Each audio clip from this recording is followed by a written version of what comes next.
ーローウォーズファンの皆様、おはようございます。今日の動画は、ヒーローの育成についての話題になりますが、その前に、ハロウィーンイベントについて、少しだけ解説をします。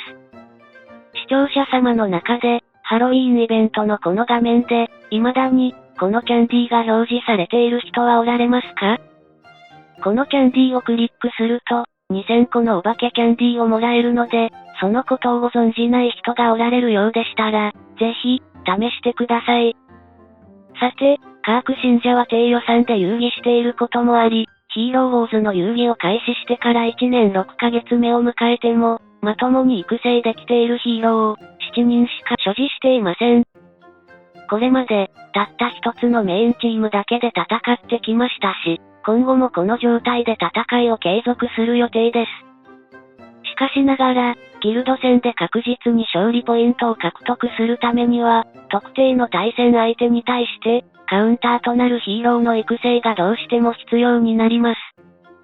カーク信者の場合だと、ヤスミンとの対戦を常に避け続けていますが、ギルド戦でどうしてもヤスミンと対戦しなければならない状況に陥ることも、多々あります。今までだと、運を天に任せて戦いを挑むこともあり、大抵の場合は攻撃が失敗してしまい、気落ちしてしまうことが日常茶飯事でした。今日のギルド戦の場合だと、ゴールドリーグへの昇格が絡んだ重要な試合なので、確実に勝利ポイントが必要になります。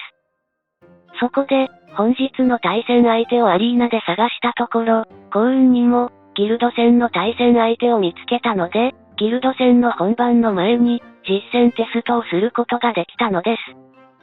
そうしたら案の定、13万パワーも格下のヤスミンチームに簡単に倒されてしまいました。やっぱりそうなるよね。まだ育っていないヘリオスを試しに使ってみようかな。このように考えて、ヨルガンをヘリオスと入れ替えてから、同じ対戦相手と2回目のアリーナ戦を戦ってみると、あっさりと勝利することができたのです。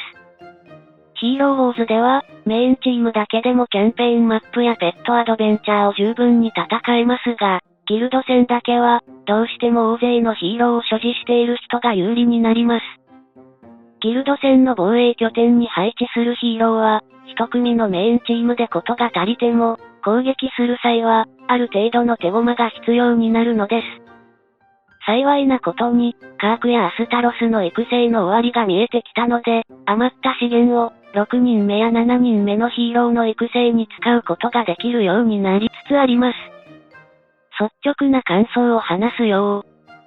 低予算にこだわってヒーローウォーズで遊んでいるカーク信者ですが、はっきり言って、このゲームを低予算で攻略するのは、かなり厳しいと言わざるを得ません。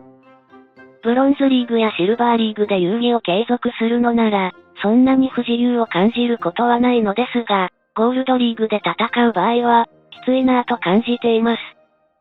まあ、そこをなんとかするのが、このゲームのカーク信者流の楽しみ方だと感じているので、常に効率重視でヒーローの育成を継続する考えです。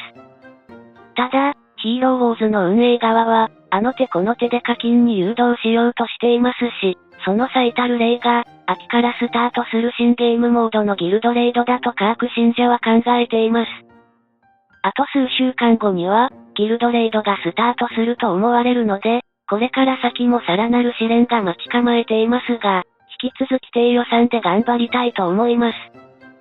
過去に行った視聴者へのアンケート調査では、約4割のプレイヤーが低予算でヒーローウォーズを遊戯されています。カーク信者より後発でこのゲームを遊戯されている人が大半だと思いますが、そういった方々へアドバイスをするとすれば、とにもかくにも、育成するヒーローを徹底的に吟味して、少数に絞り込むことが重要なのです。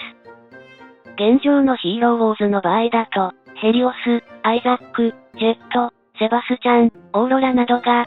最も活躍する機会が多いヒーローだと思われますので、育成するヒーローで悩んでいる方がおられるようでしたら、これらのヒーローの育成をお勧めします。それでは、今回も動画を最後までご視聴していただき、ありがとうございました。また次回の動画でお会いしましょう。